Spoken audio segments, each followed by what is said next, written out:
Most of us have heard the analogy that you could buy a gallon of gasoline for a quarter, but not just any quarter, one of these, a silver quarter.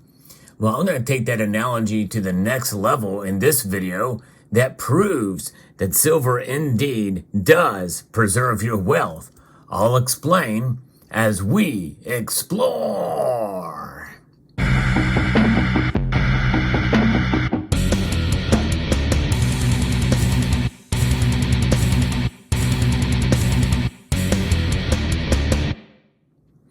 So we're going to widen the scope here to 5 silver quarters, such as you see here on your screen.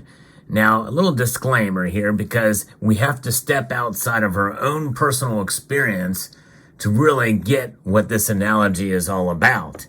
Now, I'm going to bring it back to your personal experience because this is where it counts. Personal experience is what matters the most because people have gotten burned on silver time and time again. I've seen it a lot since I have been engaged in this community. But I'm going to refer you to a meme that's been floating around. Now, sometimes these memes have only partial truths in them, and they tend to simplify their matter to a degree that it makes it sound kind of impossible to kind of believe. And some of them are just plain wrong. However, there is a meme that says in 1964, the minimum wage was 5 90% silver quarters. And that's partially true. And we're gonna give you the details and the actual facts about that here in just a moment. Then it shows 5 silver quarters, much like what you see here on your screen. 5 silver quarters. In fact, these are in better condition than the ones that are shown in the meme. And then they say in 2021, 5 90% silver quarters have a melt value of $23.34. Now, that meme is already outdated. In fact, it's the price of silver now kind of, in a sense, squashes the effectiveness of that meme now. I'll explain that in a moment, too. Anyways, it goes on to say that we don't need minimum wages. We need sound money. So when you think about that, that makes a connection to minimum wage. We're going to look at minimum wage, and we're also going to look at what it was back there in 1964 and and then kind of what it is now, and we'll see exactly what's going on and how really our whole monetary system is kind of screwed up. That's the only words I can think for. Because why? Because the value of this has continued to decrease, whereas the value of this has maintained a constant in spite of the price. And I know that's something that I've been repeating here on this platform, but I want to explain that here later too. So let's go and see exactly how much these silver quarters are worth right now. Well, one of these is worth $4.40 as of today's prices. That's based off of a spot price of $24.34. So really, most of the country, you can use one of these silver quarters here to buy yourself a gallon of gasoline. And back in 1964, a gallon of gasoline, or around that time period anyway, was around 25 cents a gallon. So that holds partially true. Now, when you think about these together, the combined price of these quarters together here, though it's $1.25, it is now worth about $22.01 right now. $22.01. That's lower than what the meme shows, but nonetheless, that this tells us that that is higher than minimum wage right now.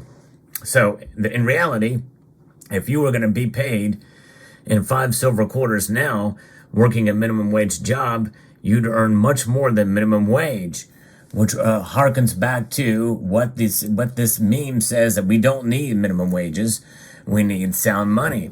But what about the free market? And what about the price of silver compared to the value? Well, if silver goes down in value or goes down in price dramatically, well, then these 5 quarters may be back to minimum wage again.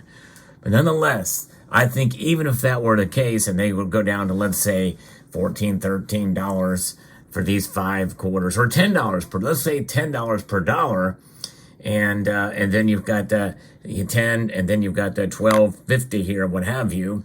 Well, then there you have it. You've got yourself something that's close, a little above minimum wage. And, but most of us don't think that silver is going to fall back down to that point again.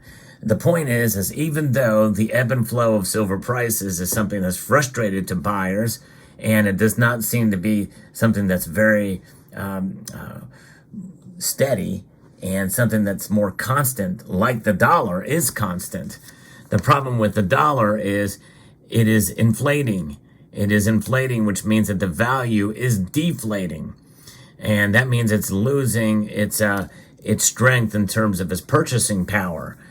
Even though the strength of the dollar is high compared to other currencies, its purchasing power is weakening by at least 2%. That's the target that this institution, the Federal Reserve, puts on it, of 2% per year. Now it's 3.2%, which is higher than they want it to be, which is why the Federal Reserve has been tightening, quantitative tightening, buying bonds and not printing as much money. In fact, they're sucking in money out of the supply, and they're trying to bring, to essentially squelch economic activity by raising interest rates and the like, which causes recessions. And more likely, we're going to head into a recession at some point in time. So let's talk a little bit about minimum wage. Well, the minimum wage in 1961 through 1964 was $1.15 per hour, which is less than what you see here with these quarters. But it was $1.25 an hour up until about September 1965, $1.25 an hour, which is these quarters here. And but the thing is it's that meme holds true, but on accident, because they kept minting 1964 quarters well into 1965. A lot of people don't know that, but that is kind of the nuance here, that there were silver quarters and being minted and distributed well into 1965. So that is a little something that you should think about. And really, we didn't get off the silver, even though it was effective in 1965. That is for 1965 dated coins, but coins were still produced with the 1964 date well into 1965. It's kind of an interesting concept here, but let's talk a little bit about, the value of silver is something that is really, in a sense, constant despite the price. And even when you take into account the fluctuating price, silver has served its purpose to preserve your wealth and become a more stable store of value than the dollar. A stable store of value when you take into account the price fluctuations. Not a stable store of price, nonetheless, but that's the difference, price and value. When you come to that understanding, that means that you will start to develop what are known as diamond hands, hardening, taking the coal of money and compressing it to a sound, solid diamond. And that's what silver is. When you hold it, it's a sound, stable store of value that manifests itself through the course of time. And when you look from the 1960 to today, and that range of time, silver indeed has proven its worth. And I believe that's why I love constitutional silver so much, because this stuff circulated as money, as a $0.25, as you see there. A $0.25, that's 25 cents compared to the dollar. And obviously it takes about four of these dollars to equal the value of one of these made of metal. Another more recent example we can take with another metal that is still a monetary metal. In fact, it is the longest running monetary metal in world history, and that is copper. That's right, copper. And in this particular example, we have a copper cent here, a Denver Mint in 1960 Lincoln cent that is 95% copper. It is heavier than the coins we have today. In 1982, they took out the copper and made it 95% zinc, or somewhere thereabouts. It's mostly zinc. And this is copper-coated zinc. Notwithstanding, this Lincoln cent, believe it or not, is worth more than the denomination on it, even at this point.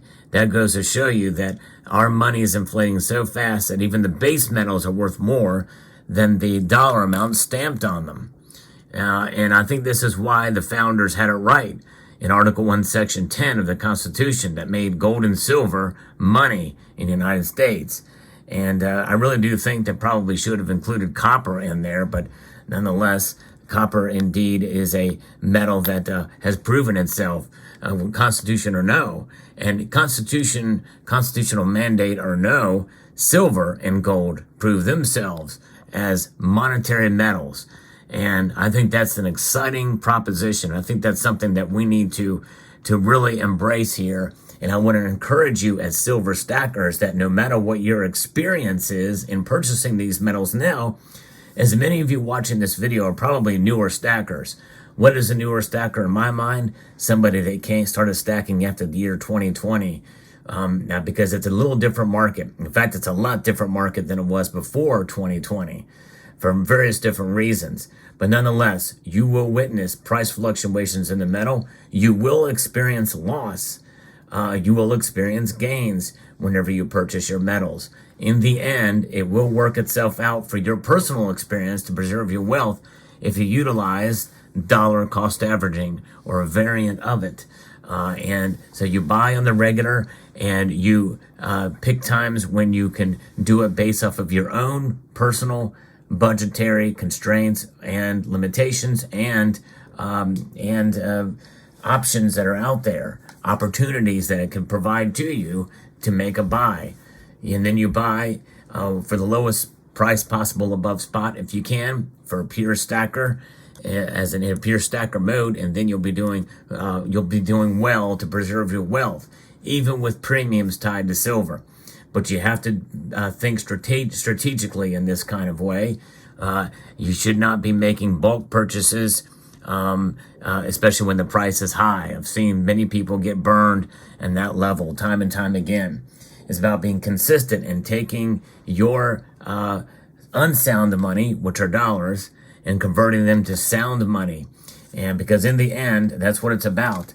Every time you hold one of these in your possession, physical possession, you are outside of any type of system, whether it be a centralized or decentralized system.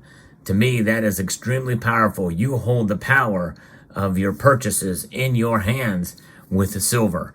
And that is the message I want to send to you. And that means that that type of scenario and that understanding that you're holding it outside of the system, which is corruptible and is not as stable as one would think. And as we're seeing that with inflation, with the prices rising like crazy. But every time you do that, price fluctuations matter less and less. And that is the thing to understand. But you have to come to grips with that understanding to really fully get it. And to understand that it is not about losing money or making money. It is about preserving the value of the wealth that you have in your possession. So I hope you found this video informative, insightful, and educational. I'd like to extend a multitude of gratitude to each and every one of you for taking the time to watch, and to encourage you to please rate, share, comment, and subscribe.